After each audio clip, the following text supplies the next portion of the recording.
Hello everyone, welcome back to another video. I'm Dollywood enthusiast and let's get straight into this review. Today we'll be reviewing Thunderhead, located at Dollywood in Pigeon Forge, Tennessee. Thunderhead is located in the Timber Canyon part of the park and is one of the greatest winter coasters I've ever ridden. It might be pretty small, but it packs a serious punch. Like when I went to this ride expecting it to be a lower class winter coaster, I was highly mistaken. This is a god tier beast in my opinion.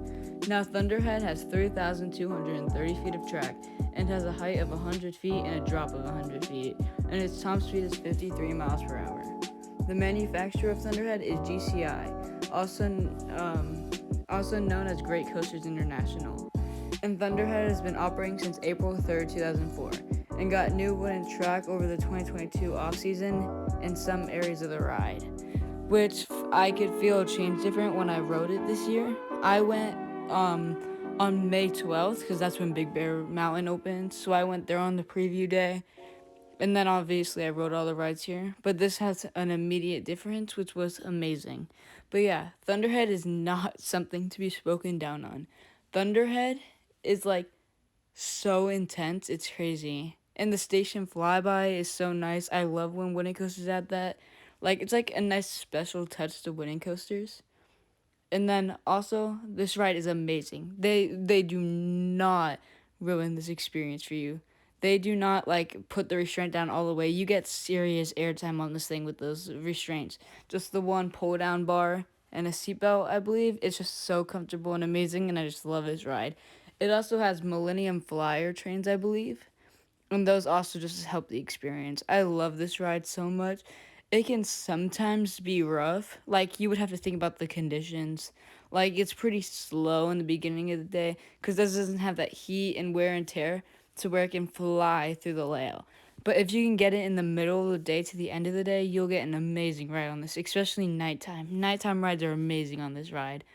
But that's like every Dollywood coaster, in my opinion. They're all good night rides because they're all like back there. But yeah, this is not a ride you should like mistake as being terrible. This is a great ride. I do not know why people talk about how terrible this ride is, but it's just amazing. But yeah, this like I was not expecting it to be as intense as it was, but it was literally just amazing. So now I think that we should wrap up that part of the review and go straight to the ride layout, like look at the POV and then talk about the ride and see which is the best part. But yeah, so let's go do that now. Okay, so the ride starts with a little pre-element, like you go straight and then you go down a small little helix. It actually gains a lot of speed going through this part. But yeah, so you just drop into a turn, which is pretty nice. And then you go up the lift hill, obviously. So then when we crest the top of the lift hill, I'll go a little slow talking here because the lift hill is pretty slow. You also can get amazing views of this. Like if you know that the giant tree swing in Wildwood Grove, there's an amazing view of this ride. I cannot explain to you enough how much points you can get on this ride. Like literally, you can see this ride from anywhere. Well, except if you're where Tennessee Tornado is, obviously. But yeah, so once we crest this hill, like I said, the drop is 100 feet. And right when you're at the bottom of the drop, you hit the max speed of 53.5 miles per hour. But yeah, so let's go down this drop and talk about more of the layout. So now, once you crest the drop, obviously 53 feet, you go into this turn, into this bank turn, which then leads you down into another curved airtime hill, this gives you a lot of airtime and laterals. And then you go back down to a turn, obviously. This is a twister. I forgot to mention that. But yeah, so here you go. This part is intense. I love this ride.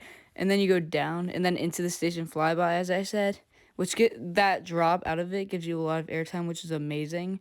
Same with this part, the bunny hills, back to back and back, is just amazing. This ride gives so much airtime hills. It's amazing. Like sometimes I wonder if this is better than lightning rod, and I think it is. I think this is better than lightning rod, but we'll see. But once you do this, you go up into this turn, and then you go right into the brakes. So yeah, we're done with this, and I'll go into my final thoughts. Okay, overall, this ride is pretty good. I like it. It's not my favorite ride in the park, but we can get into that in a total different video if I already did this once, but if I did review Dollywood again, I will go over what my best ride is, or I'll say it in its review, because I will be reviewing every ride in this park except Whistlepunk Chaser, because I don't really know if anyone cares about that being a review. But yeah, so my final thoughts are about 7.5. And that's not because it's rough or anything. It's good. It's really fun. It gives you so much airtime in laterals. It's insane. Sometimes you can't even see where you're going because you're wrapped around those wooden supports, and it's just so fun.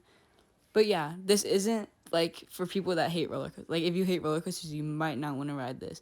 This is a bit too intense for that. But yeah, overall, I love this ride, and I'll see you all in my next video. See ya. Bye.